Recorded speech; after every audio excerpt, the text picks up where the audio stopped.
Hi ಗೆಳೆಯರೇ. ನಮ್ಮ ಮನೆ ಡ್ರೈವರ್ಗೆ ನಾನು ನಗುತ್ತಾ, ನಿನಗೆ ಈ ಒಂದೇ ಗಾಡಿ ಓಡಿಸಲು ಬರುತ್ತಾ? ಬೇರೆ ಗಾಡಿ ಕೊಟ್ಟರೂ ಓಡಿಸುತ್ತೀಯ ಎಂದು ಕೇಳಿದೆ. ಅದಕ್ಕೂ ನಿಮ್ಮ ಯಾವುದೇ ಗಾಡಿ ಕೊಟ್ಟರೂ ನಾನು ಓಡಿಸಬಹುದೇ ಎಂದು ಹೇಳಿದ. ಈ ಕತೆ ತುಂಬಾ ಇಂಟರೆಸ್ಟಿಂಗ್ ಆಗಿದೆ. ಕೊನೆವರೆಗೂ ಕೇಳಿ. ನಾನು ಮೀನಾ. ನನ್ನ ಪಾಲಕರಿಗೆ ನಾನು ಎರಡನೇ ಮಗಳು. ನನ್ನ ಅಕ್ಕನೇ ಅವರ ಮೊದಲ ಮಗಳು. ನಮಗೆ ಅಣ್ಣ ತಮ್ಮ ಇಲ್ಲ. ಚಿಕ್ಕಂದಿನಿಂದಲೇ ನಾವಿಬ್ಬರೂ ಚೆನ್ನಾಗಿ ಸ್ನೇಹಿತರಂತೆ ಬೆಳೆದಿದ್ದೆವು. ನನ್ನ ತಂದೆ ಸ್ಥಳೀಯ ಕಂಪನಿಯೊಂದರಲ್ಲಿ ಕೆಲಸ ಮಾಡಿಕೊಂಡು ಇದ್ದರು. ನಮಗೆ ಹಿರಿಯರು ಬಿಟ್ಟು ಹೋದ ಮನೆ ಇದ್ದುದರಿಂದ ಮನೆ ಬಾಡಿಗೆ ಅಥವಾ ಇತರ ಭಾರದ ಬಗ್ಗೆ ಕಾಳಜಿ ಇರಲಿಲ್ಲ. ಅಕ್ಕನಿಗೆ ಈಗಾಗಲೇ ಮದುವೆಯಾಗಿದ್ದು 2 ವರ್ಷವಾಗಿತ್ತು. ನನ್ನ ಅಕ್ಕನ ಯಜಮಾನರನ್ನು ನೋಡಿ ನನಗೆ ಕೆಲವೊಮ್ಮೆ ಬೇಜಾರು ಆಗುತ್ತಿತ್ತು. ಜೀವನದಲ್ಲಿ ನನ್ನ ಕಷ್ಟ ಸಂತೋಷ ಹಂಚಿಕೊಳ್ಳುವ ಗೆಳೆಯನೊಬ್ಬ ಇದ್ದರೆ ಎಷ್ಟು ಚೆನ್ನಾಗಿರುತ್ತಿತ್ತೋ ಎಂಬ ಕನಸು ಒತ್ತಿಕೊಳ್ಳುತ್ತಿತ್ತು. ಆದರೆ ನಾನು ಎಂದಿಗೂ ಹಾದಿ ತಪ್ಪಲಿಲ್ಲ. ಯಾರ ಜೊತೆಗೂ ಸುತ್ತಾಟ, ಪ್ರವಾಸ, ಹೋಟೆಲ್ ಎಲ್ಲ ದೂರ. ಕೆಲವೊಮ್ಮೆ ಅಕ್ಕ ತನ್ನ ಯಜಮಾನರ ಜೊತೆ ಮನೆಗೆ ಬಂದಾಗ, ನಿನ್ನ ಜೀವನ ಹೇಗಿದೆ? ಸೂಪರ್ ಆಗಿದೆಯಾ ಎಂದು ಅವರು ಕಣ್ಣು ಹೊರೆದು ಕೇಳುತ್ತಿದ್ದ. ಆ ಸಮಯದಲ್ಲಿ ನಗುತ್ತಾ, ಇಷ್ಟೊಬ್ಬನಿಗೆ ಇವತ್ತೇನು ಇಷ್ಟು ಅವಸರ ಎಂದು ಯೋಚನೆ ಆಗುತ್ತಿತ್ತು. ಅವರು ಜೀವನವನ್ನು ಎಷ್ಟು ಸುಂದರವಾಗಿ ಸಂತೋಷದಿಂದ ನಡೆಸುತ್ತಿದ್ದಾರೆ ಎಂಬುದು ನನಗೆ ಸ್ಪಷ್ಟವಾಗುತ್ತಿತ್ತು. ಹೀಗೆ ಒಂದಿನ ಅವರು ಜಾತ್ರೆಗೆಂದು ನಮ್ಮ ಊರಿಗೆ ಬಂದು ಮನೆಯಲ್ಲಿಯೇ ಉಳಿದುಕೊಂಡಿದ್ದರು. ಆದರೆ ಅಕ್ಕನ ಯಜಮಾನರಿಗೆ ಯಾವುದೋ ಅರ್ಜೆಂಟ್ ಫೋನ್ ಬಂದ ಕಾರಣ ಅವರು ಮಾರನೇ ದಿನ ಬೆಳಗ್ಗೆಯೇ ಹೊರಟು ಹೋಗಬೇಕಾಯಿತು. ಇಡೀ ದಿನ ಅವರು ಕೆಲಸವನ್ನೆಲ್ಲ ಮುಗಿಸಿ ಕೊನೆಗೆ ಸಾಯಂಕಾಲ ಊಟ ಮಾಡಿದರು ಮತ್ತು ರೆಸ್ಟ್ ಮಾಡ್ತಾ ಇದ್ದರು. ನನಗೆ ಅಚಾನಕವಾಗಿ ಸುಮಾರು 1 ಸುಮಾರಿಗೆ ಬಾಯಾರಿಕೆಯಾಗಿತ್ತು. ನಾನು ನೀರು ಕುಡಿದು ವಾಪಸ್ ಹೋಗಬೇಕೆಂದು ಎದ್ದೆ. ಆ ಸಮಯದಲ್ಲಿ ಅವರ ಕೋಣೆಯಿಂದ ಸಣ್ಣದಾಗಿ ಮಾತನಾಡುತ್ತಿರುವ ಹಾಗೂ ವಿಚಿತ್ರವಾದ ಶಬ್ದವೊಂದು ಕೇಳಿಸಿತು. ಆ ಶಬ್ದ ಏನು ಎನ್ನುವುದು ನನಗೆ ಗೊತ್ತಿತ್ತು. ನಾನು ನಗುತ್ತಾ ಅಲ್ಲಿಂದ ಹೊರಟು ಬಂದೆ. ಕಣ್ಮುಚ್ಚಿದರೂ ಸಹ ಇತರೆ ಬೇರೆ ಯೋಚನೆಗಳು ಮನಸ್ಸಿನಲ್ಲಿ ಬರತೊಡಗಿದವು. ಹೊರಗಡೆ ತಣ್ಣನೆಯ ವಾತಾವರಣವೂ ಇತ್ತು. ಅವರು ಇಬ್ಬರೂ 15 ದಿನ ಬಿಟ್ಟು ಇರುವಾಗಲೇ ಬೇಕಾಗಿತ್ತು. ಹೀಗಾಗಿ ಎಲ್ಲಾ ಕೆಲಸವನ್ನೂ ಇವತ್ತೇ ಒಟ್ಟಿಗೆ ಮಾಡುತ್ತಿದ್ದಾರೆ. ಇವತ್ತು ಇಬ್ಬರಿಗೂ ಹಬ್ಬ ಎಂಬುದಂತೂ ನನಗೆ ಎನಿಸಿತು.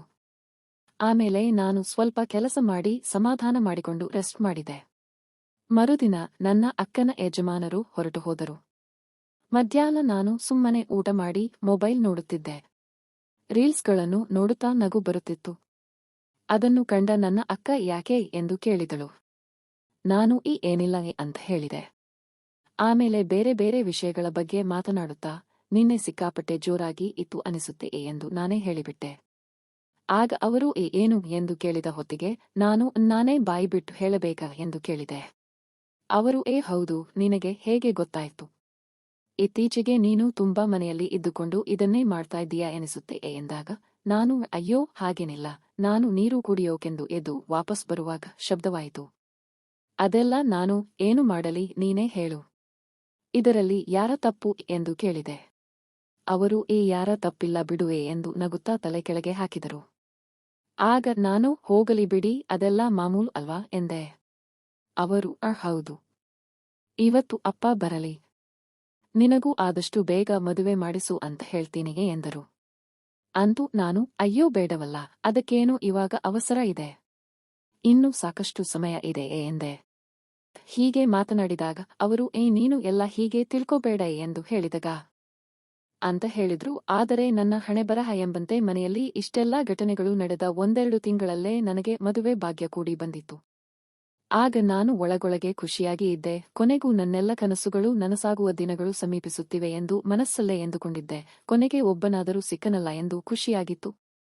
ಆದರೆ ಮನೆಯಲ್ಲಿ ಸ್ವಲ್ಪ ತಕರಾರು ಶುರುವಾಗಿತ್ತು.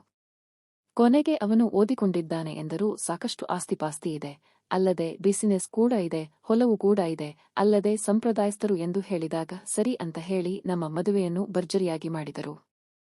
ಅವತ್ತೇ ನನಗೆ ಸಿಡಿಲು ಬಡಿದ ಹಾಗೆ. ಸತ್ಯ ಒಂದು ಗೊತ್ತಾಗಿತ್ತು, ಅವನಿಗೆ ಆ ವಿಚಾರದಲ್ಲಿ ಅಷ್ಟೊಂದು ಆಸಕ್ತಿಯೇ ಇದ್ದಿರಲಿಲ್ಲ. ಮೊದಲ ದಿನ ಕೇವಲ 1 ಸಲ ಏಕಾಂತದಲ್ಲಿ ಸಮಯವನ್ನು ಮಾತ್ರ ಕಳೆದೆವು. ಮಾರನೇ ದಿನದಿಂದ ನನಗೆ ಜೀವನವೇ ಬೇಜಾರು ಎನ್ನಿಸತೊಡಗಿತ್ತು.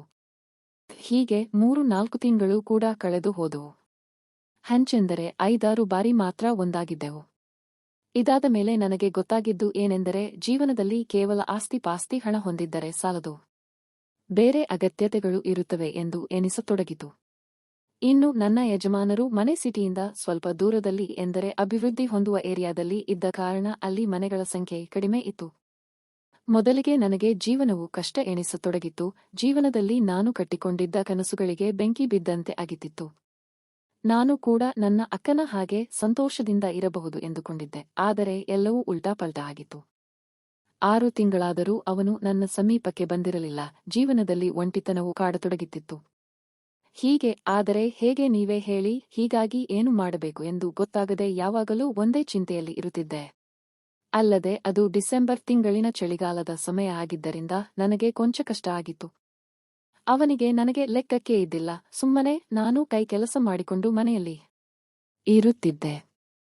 ಇನ್ನು ನಮ್ಮ ಮನೆಯು ಗಿದ್ದಗಾಡಿನ ಹಚ್ಚ ಹಸುರಿನ ನಡುವೆ ಇದ್ದಿದ್ದರಿಂದ ಒಳ್ಳೆಯ ಹಿತಕರವಾದ ವಾತಾವರಣವಿತ್ತು. ಇನ್ನು ನನ್ನ ಯಜಮಾನ ಬೆಳಿಗ್ಗೆ ಹೋದರೆ ಸಾಯಂಕಾಲವೇ ಮನೆಗೆ ಬರುತ್ತಿದ್ದ. ಕೆಲವೊಮ್ಮೆ ಮನೆಗೆ ವಾಪಸ್ ಕೂಡ ಬರುತ್ತಿರಲಿಲ್ಲ. ಆದರೆ ಮನೆಯಲ್ಲಿ ಇದ್ದಾಗ ಮಾತ್ರ ನನ್ನ ಜೊತೆಗೆ ಸಂತೋಷದಿಂದ ಕಾಲವನ್ನು ಕಳೆಯುತ್ತಿದ್ದ. ಆದರೆ ಇದು ಕೂಡ ಎಲ್ಲವೂ ಬೇಗ ಮುಗಿದು ಬಿಡುತ್ತೆ. ಆಮೇಲೆ ಅವನು ಮತ್ತೆ ಬೇರೆ ಕೆಲಸ ಇದೆ ಎಂದು ಹೋಗಿಬಿಡುತ್ತಿದ್ದ. ಇದರಿಂದಾಗಿ ನನಗೆ ಮನೆಯಲ್ಲಿ ಬೇಜಾರು ಎನಿಸತೊಡಗಿತು. ಮನೆಯಲ್ಲಿ ಇದ್ದು ಟಿವಿ ನೋಡಿ, ಮೊಬೈಲ್ ನೋಡಿ ನನಗೂ ಜೀವನವೇ ಸಾಕಾಗಿ ಹೋಗಿತ್ತು.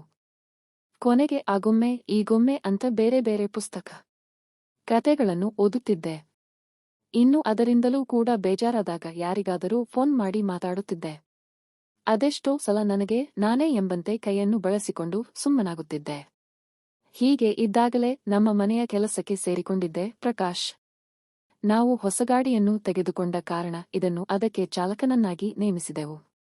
ಇನ್ನು ನನ್ನ ಯಜಮಾನರು ಬೇರೆ ಬೇರೆ ಕೆಲಸದಲ್ಲಿ ಬಿಸಿಯಾಗಿದ್ದ ಕಾರಣ ಕೆಲವೊಮ್ಮೆ ಇವನ ಜೊತೆಗೆ ನಾನೇ ಶಾಪಿಂಗ್ ಮಾರುಕಟ್ಟೆ ಎಂದೆಲ್ಲ ಅಡ್ಡಾಡಬೇಕಿತ್ತು. ಮನೆಯಲ್ಲಿ ಖಾಲಿ ಕೂರುವ ಬದಲು ಇದನ್ನಾದರೂ ಮಾಡುವುದಾಗಿ ನಾನು ಸುತ್ತಾಡಲು ಹೋಗುತ್ತೆ. ಜೊತೆಗೆ ಬೇಕಾದ ವಸ್ತುಗಳ ಖರೀದಿಯೂ ನಡೆಯುತ್ತಿತ್ತು. ಅವನು ಗಾಡಿ ಓಡಿಸುವಾಗ ನಾನು ಹಿಂದೆ ಕೂತುಕೊಂಡು ಅವನ ಮಾತುಗಳನ್ನು, ಅವನ ಬಗ್ಗೆ ಪರಿಚಯ, ಊರು, ಬೇರೆ ಬೇರೆ ವಿಷಯವನ್ನೆಲ್ಲ ಕೇಳುತ್ತಿದ್ದೆ. ಅವನು ಚೆನ್ನಾಗಿ ನನ್ನ ಜೊತೆಗೆ ಮಾತನಾಡುತ್ತಿದ್ದ. ನಡುನಡುವೆ ಏನಾದರೂ ಹೇಳಲು ಹೋಗಿ ಕನ್ನಡಿಯಲ್ಲಿ ನನ್ನ ನೋಡಿ ಸುಮ್ಮನಾಗಿ ಬಿಡುತ್ತಿದ್ದ. ಯಾಕೆಂದರೆ ಕನ್ನಡಿಯಲ್ಲಿ ಅವನು ಏನು ನೋಡಿದ್ದ ಎನ್ನುವುದು ಇಬ್ಬರಿಗೂ ಮಾತ್ರ ಗೊತ್ತಿತ್ತು. ಹೀಗೆ ಒಂದಿರುವ 5-6 ತಿಂಗಳು ಕಳೆಯಾಗಿ ಒಂದು ದಿನ ಅವನೊಂದಿಗೆ ಹೋಗಬೇಕಾದರೆ ಗದ್ದಗಾಡಿನ ರಸ್ತೆಯಲ್ಲಿ ಹೋಗುತ್ತಿದ್ದೆವು. ರಸ್ತೆ ಬಹಳ ಅಂಕುಡೊಂಕವಾಗಿ ಇತ್ತು. ಹೀಗಾಗಿ ಅಲ್ಲಿ ಪ್ರಯಾಣ ತುಸು ಕಷ್ಟಕರವಾಗಿಯೇ ಇತ್ತು. ಈ ಮೊದಲಿನಂತೆ ನಾನು ಹಿಂದೆಯೇ ಕೂತಿದ್ದೆ. ಆದರೆ ನನ್ನ ಯಜಮಾನನು ನನಗೆ ಮುಂದೆ ಕೂರು, ನಿನಗೆ ಇಂತಹ ರಸ್ತೆಯಲ್ಲಿ ಅಲೆದಾಡಿರುಳಿಲ್ಲ, ಮೈಯೆಲ್ಲ ನೋವಾಗುತ್ತೆ, ವಾಂತಿಯಾಗಿ ಆಯಾಸವಾದರೆ ಕಷ್ಟ ಎಂದು ಹೇಳಿ ಮುಂದೆ ಕೂರಿಸಿದರು. ಅವರು ಹಿಂದೆ ಕೂತಿದ್ದರು.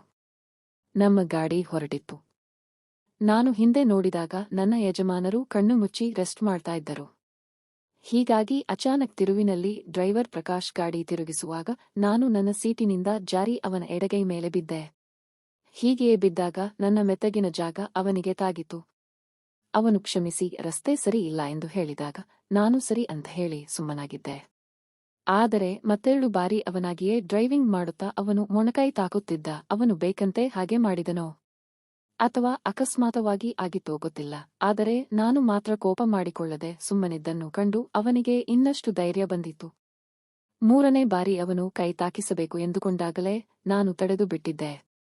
ಅವನನ್ನು ನೋಡಿದಾಗ ಅವನು ಸುಮ್ಮನಿದ್ದು ಭಯಗೊಂಡಂತೆ ಇದ್ದ. ಆದರೆ ನಾನು ಕೂಡ ಸ್ವಲ್ಪ ಅವನನ್ನು ನೋಡುತ್ತಾನಕ್ಕಾಗ ಅವನು ನಕ್ಕು ಸುಮ್ಮನಾದನು. ಆದರೆ ಇದೆಲ್ಲ ಆಕಸ್ಮಿಕ ಎಂಬಂತೆ ನಡೆಯುತ್ತಲಿತ್ತು. ಆದರೆ ಮುಂದೆ ನಡೆಯುವ ಘಟನೆಗಳ ಮುನ್ಸೂಚನೆ ಇದು ಎಂದು ನನಗೆ ಗೊತ್ತೇ ಆಗಿರಲಿಲ್ಲ. ಅವನು ಹೀಗೆ ಗಾಡಿ ಓಡಿಸುತ್ತಾ ಮತ್ತೆ ಮತ್ತೆ ಕೈತಾಗಿಸಲು ಯತ್ನಿಸುತ್ತಿದ್ದ. ನಾನು ಕೂಡ ಅವನ ಕೈ ಹಿಡಿಯುತ್ತಿದ್ದೆ. ಹೀಗೆ ಇಬ್ಬರು ಮಾತುಗಳು ಇಲ್ಲದೆ ಗಾಡಿ ಓಡಿಸುವಾಗ ನಾನು ಸ್ವಲ್ಪ ಧೈರ್ಯ ಮಾಡಿ, ನೀನು ತುಂಬಾ ಚೆನ್ನಾಗಿ ಆಗಿ ಗಾಡಿ ಓಡಿಸುತ್ತೀಯಾ, ನೀನೊಬ್ಬ ಒಳ್ಳೆಯ ಡ್ರೈವರ್ ಅಂತ ಅನ್ಸುತ್ತೆ ಎಂದು ಕೇಳಿದಾಗ ಅವನು, ಇಷ್ಟು ದಿನದಿಂದ ಓಡಾಡುತ್ತಿದ್ದೀರಾ, ನಿಮಗೆ ಗೊತ್ತಿಲ್ಲವಾ ಎಂದು ಕೇಳಿದಾಗ ನಾನು ಇದೊಂದೇ ಗಾಡಿ ಓಡಿಸೋಕೆ ಬರುತ್ತಾ ಅಥವಾ ಬೇರೆ ಏನಾದರೂ ಎಂದು ನಗುತ್ತಾ ಕೇಳಿದಾಗ ಅವನು ಸುಮ್ಮನಿದ್ದ. ಆಗ ನಾನೇ ಅವನಿಗೆ ಇದೊಂದೇ ಗಾಡಿ ಓಡಿಸೋಕೆ ಬರುತ್ತಾ ಅಥವಾ ಬೇರೆ ಬೇರೆ ಏನಾದರೂ ಸಿಕ್ಕರೆ ಓಡಿಸೋಕೆ ಬರುತ್ತಾ ಎಂದು ಕೇಳಿದೆ. ಆಗ ಅವನು, ಗಾಡಿ ಯಾವುದಾದರೂ ಚೆನ್ನಾಗಿ ಓಡಿಸೋಕೆ ಬೇಕರಿದ್ರೆ ಕೊಟ್ಟು ನೋಡಿ ಎಂದು ನಗುತ್ತಾ ಹೇಳಿದಾಗ ನಾನು, ದೊಡ್ಡ ಗಾಡಿ ಕೂಡ ಓಡಿಸುತ್ತೀಯಾ ಎಂದು ಕೇಳಿದಾಗ ಅವನು, ಕೊಟ್ಟು ನೋಡಿದರೆ ಗೊತ್ತಾಗುತ್ತದೆ, ಹಾಗೆಲ್ಲ ಹೇಗೆ ಹೇಳೋಕೆ ಆಗುತ್ತೆ ಎಂದು ಹೇಳಿದ. ಅವನು ಯಾವುದರ ಬಗ್ಗೆ ಹೇಳಿಸುತ್ತಾನೆ ಅಂದ ನನಗೆ ಗೊತ್ತಾಯಿತು. ಆಗ ನಾನು, ನೋಡೋಣ ಎಲ್ಲದಕ್ಕೂ ಸಮಯವೇ ಉತ್ತರ ಕೊಡುತ್ತದೆ. ಸಮಯ ಬರಲಿ, ಸಮಯ ಬಂದಾಗ ಹೇಳ್ತೀನಿ ಎಂದು ಹೇಳಿದಾಗ ಅವನು ನಗುತ್ತಾ ಸುಮ್ಮನಾದ. ಹೀಗೆ ಇದಾದ ಮೇಲೆ ನಮ್ಮ ಮಧ್ಯೆ ಆಗಾಗ ಫೋನ್ನಲ್ಲಿ ಮಾತುಕತೆ ಆಗುತ್ತಾ ನಮ್ಮ ಸ್ನೇಹವೂ ಬೆಳೆದಿತ್ತು. ನಾನು ನನಗೆ ಸಮಯ ಸಿಕ್ಕಾಗಲೆಲ್ಲ ಹೊರಗೆ ಶಾಪಿಂಗ್ ಕರೆದುಕೊಂಡು ಹೋದಾಗ ಅವನ ಜೊತೆಗೆ ಆರಾಮವಾಗಿ ಮಾತನಾಡುತ್ತಿದ್ದೆ. ಅಲ್ಲದೆ ಫೋನಿನಲ್ಲಿ ಕೂಡ ಮಾತನಾಡಿಸುತ್ತಿದ್ದೆ. ಅವಾಗೆಲ್ಲ ಅವನು ಯಾವಾಗ ಬೇರೆ ಗಾಡಿ ಓಡಿಸಲು ಯಾವಾಗ ಕೊಡ್ತೀರಾ ಅನ್ನೋದನ್ನು ಕೇಳುತ್ತಿದ್ದ. ಆಗ ನಾನು ಇವಾಗಲೇ ಹೇಗೆ ಆಗುತ್ತೆ, ಈ ಗಾಡಿ ಓನರ್ ಮನೆಯಲ್ಲಿ ಇದ್ದಾಗ ಅದೆಲ್ಲಾಗೋದಿಲ್ಲ ಎಂದು ಹೇಳ್ತಿದ್ದೆ. ಹೀಗೆ ಒಂದು ದಿನ ಪ್ರಕಾಶ್ ನಮ್ಮ ಮನೆಗೆ ಕೆಲಸಕ್ಕೆ ಬಂದಿರಲಿಲ್ಲ. ಅವತ್ತು ಅವನ ಬದಲಾಗಿ ಅವನು ನನ್ನ ಯಜಮಾನರನ್ನು ಕರೆದುಕೊಂಡು ಅಂಗಡಿಗೆ ಹೋಗಿದ್ದ. ಈ ಹೊತ್ತಿಗೆ ನಮ್ಮ ಮನೆಗೆ ಬಂದಿದ್ದ ಪ್ರಕಾಶ್ಗೆ ನಾನು, ಏನು ಇವತ್ತು ಹುಷಾರಿಲ್ಲ ಅಂತ ರಜೆ ಹೇಳಿ ಇವಾಗ ಮನೆಗೆ ಬಂದಿದ್ದೀಯಾ ಎಂದು ಕೇಳಿದಾಗ ಅವನು ಗಾಡಿ ಓಡಿಸೋಕೆ ಬಂದಿದ್ದೀನಿ ಅಂತ ಹೇಳಿದ. ಆಗ ನಾನು, ಇವಾಗ ಮನೆಯಲ್ಲಿ ಯಾವ ಗಾಡಿಯೂ ಇಲ್ಲ, ಅಲ್ಲದೆ ಇವತ್ತಿನ ನೀನು ರಜೆಯಲ್ಲಿ ಇದ್ದೀಯಾ ಎಂದು ನಗುತ್ತಾ ಕೇಳಿದಾಗ ಅವನು, ಆ ಗಾಡಿ ಮತ್ತೆ ಅದರ ಮಾಲೀಕರೂ ಇಲ್ಲ ಎಂದು ಗೊತ್ತಿದ್ದೆ. ಇವತ್ತು ಈ ಗಾಡಿ ಓಡಿಸಬೇಕು ಅಂತ ಬಂದೀನಿ ಎಂದನು ನೇರವಾಗಿ ಹೇಳಿದ. ಹೀಗೆ ಅವತ್ತು ತಪ್ಪು ಮಾಡುತ್ತಿದ್ದೇನೆ ಎನ್ನುವುದು ನನ್ನ ಮನಸ್ಸು ಹೇಳುತ್ತಿತ್ತು. ಆದರೆ ಜಾಸ್ತಿ ಯೋಚನೆ ಮಾಡದೆ ಗಾಡಿ ಓಡಿಸಲು ಅವಕಾಶ ಮಾಡಿಕೊಟ್ಟೆ. ಅವನನ್ನು ನೋಡಿದರೆ ಈ ಹಿಂದೆ ಸಾಕಷ್ಟು ಗಾಡಿ ಓಡಿಸಿದವನ ರೀತಿಯಲ್ಲಿ ಚೆನ್ನಾಗಿ ಗಾಡಿ ಓಡಿಸುತ್ತಿದ್ದ. ಆದರೆ ಅವತ್ತೇ ಮೊದಲು, ಅದೇ ಕೊನೆಯ ಘಟನೆಯಾಗಿತ್ತು. ಯಾಕಂದರೆ ಅವತ್ತೇ ನಮ್ಮ ಮನೆಗೆ ಬಟ್ಟೆ ತೊಳೆಯಲು ಕೆಲಸ ಮಾಡಲು ಬರುವವರು ಬಂದಿರಲಿಲ್ಲ. ಅವರ ಕರಿಮಣಿ ಮಾಲೀಕ ಚೆನ್ನಾಗಿ ಬಡೆದು ಅವರನ್ನು ಮನೆ ಬಿಟ್ಟು ಹೊರಗೆ ಹಾಕಿ ತವರಿಗೆ ಕಳಿಸಿದ್ದಾನೆ. ಅಲ್ಲದೆ ಅವರು ಯಾರದೋ ಜೊತೆಯಲ್ಲಿ ಇದ್ದಾರೆ ಎನ್ನುವ ವಿಷಯ ಅವನಿಗೆ ಗೊತ್ತಾಗಿದೆ. ಹೀಗಾಗಿ ಅವರನ್ನು ತದಲು ಕಳಿಸಿದ್ದಾನೆ ಎಂದು ಪಕ್ಕದ ಮನೆಯವರು ಹೇಳಿದ್ದನ್ನು ನೋಡಿ ನನಗೆ ಗಾಬರಿಯಾಗಿ ಬಿಟ್ಟಿತು. ಒಂದಲ್ಲ ಒಂದೊಮ್ಮೆ ಇವತ್ತು ನಡೆದದ್ದು ಮತ್ತೊಮ್ಮೆ ನಡೆಯಬಹುದು. ನಾನು ತಲೆಯಲ್ಲಿ ಹೋಗಬೇಕಾಗಬಹುದು, ಇದರಿಂದ ನನ್ನ ಜೀವನವು ಹಾಳವಾಗಬಹುದು ಎಂದು ನಾನು ಅವತ್ತೇ ದಿಟ್ಟ ನಿರ್ಧಾರ ಮಾಡಿದೆ. ನನ್ನ ಡ್ರೈವರ್ ಜೊತೆಗೆ ಮಾತನಾಡುವುದನ್ನು ಕಡಿಮೆ ಮಾಡಿದ್ದು, ಕೊನೆಗೆ ನನ್ನ ನಂಬರ್ ಕೂಡ ಬದಲಾಯಿಸಿದೆ. ಹೀಗೆ ಈ ಮೊದಲಿನಂತೆ ಜೀವನವನ್ನು ಸಾಗಿಸುತ್ತಿದ್ದು, ಜೀವನದಲ್ಲಿ ಸುಖವೇ ಮುಖ್ಯವಲ್ಲ, ಯಾವುದೂ ಅತಿಯಾಗಬಾರದು. ಅಲ್ಲದೆ ನನಗೆ ನಾನೇ ಮೋಸ ಮಾಡಿಕೊಂಡಿದ್ದೆ ಎನ್ನುವ ಭಾವನೆ ಕಾಡುತ್ತಿದೆ. ಯಾರೂ ಕೂಡ ತಪ್ಪನ್ನು ಮಾಡಬಾರದು. ನ್ಯಾಯವಾಗಿ ಜೀವನವನ್ನು ನಡೆಸಬೇಕು. ನಾನು ನನ್ನದೇ ಲೋಕದಲ್ಲಿ ಆರಾಮವಾಗಿದ್ದು ಈ ಹಿಂದೆ ನಡೆದ ಎಲ್ಲಾ ಘಟನೆಗಳನ್ನು ಮರೆತು ಹೊಸ ಜೀವನವನ್ನು ನಡೆಸುತ್ತಿದ್ದೇನೆ. ಏಕೆಂದರೆ ತಪ್ಪುಗಳನ್ನು ಎಂದಿಗೂ ಮೇಲಿಂದ ಮೇಲೆ ಮಾಡಬಾರದು ಎನ್ನುವುದು ನನ್ನ ಉದ್ದೇಶವಾಗಿದೆ. ಇನ್ನು ಯಾರೂ ಕೂಡ ಗೊತ್ತಿದ್ದು ಗೊತ್ತಿಲ್ಲದೆ ತಪ್ಪುಗಳನ್ನು ಮಾಡಬಾರದು. ಇರುವ ಜೀವನವನ್ನು ಚೆನ್ನಾಗಿ ನ್ಯಾಯಯುತವಾಗಿ ನಡೆಸಬೇಕು ಎನ್ನುವುದು ನನ್ನ ಅಭಿಪ್ರಾಯ. ಗೆಳೆಯರೇ, ಈ ಕತೆ ಇಷ್ಟವಾಗಿದ್ದರೆ ವಿಡಿಯೋಗೆ ಲೈಕ್ ಮಾಡಿ, ಚಾನೆಲ್ ಸಬ್ಸ್ಕ್ರೈಬ್ ಮಾಡಿ. ಧನ್ಯವಾದ. ಹೇಳಿ ಅವ್ರಿಗೆ ಕಂಪ್ಯೂಟರ್ ಹಾಕೋನು 2ನೇ ರೌಂಡ್ ಹಾಕೋ ಸಂಬಂಧ ದುಡ್ಡು ಕೇಳ್ದ, ದುಡ್ಡು ತಂದ್ರೆ ಕೊಟ್ಟು ಹೇಳ್ಬಿಟ್ಟಿನಿ. ಅವ್ರು ರೊಕ್ಕ ಜಮಾ ಮಾಡ್ರೆ ಆಫೀಸ್ನವರು. ಹೌದಾ, ನನ್ನ ಕೈಲೇ ರೊಕ್ಕ ಕೊಟ್ಟು ಹಾಕಿಸ್ಕೊಂಡೆ ಮಾಡ್ತಾರೆ. ಬಂದಿಲ್ಲ ಅಂದ್ರೆ ಏನು ಮಾಡಿ, ಎಲ್ಲರಿಗೂ ಆದಾಗ ನಿಮ್ಮ ಮಕ್ಕಳು ಯಾರಿಗೂ ದುಡ್ಡು ಆಗಿಲ್ಲ. ಸರ್ಕಾರದಾಗ ಗೊತ್ತಿಲ್ಲ, ಇನ್ನು ಮಟ್ಟ ರೊಕ್ಕ ಕೊಟ್ಟಿಲ್ಲ. ನಾ ಎಲ್ಲಿಂದ ಹೇಳಿ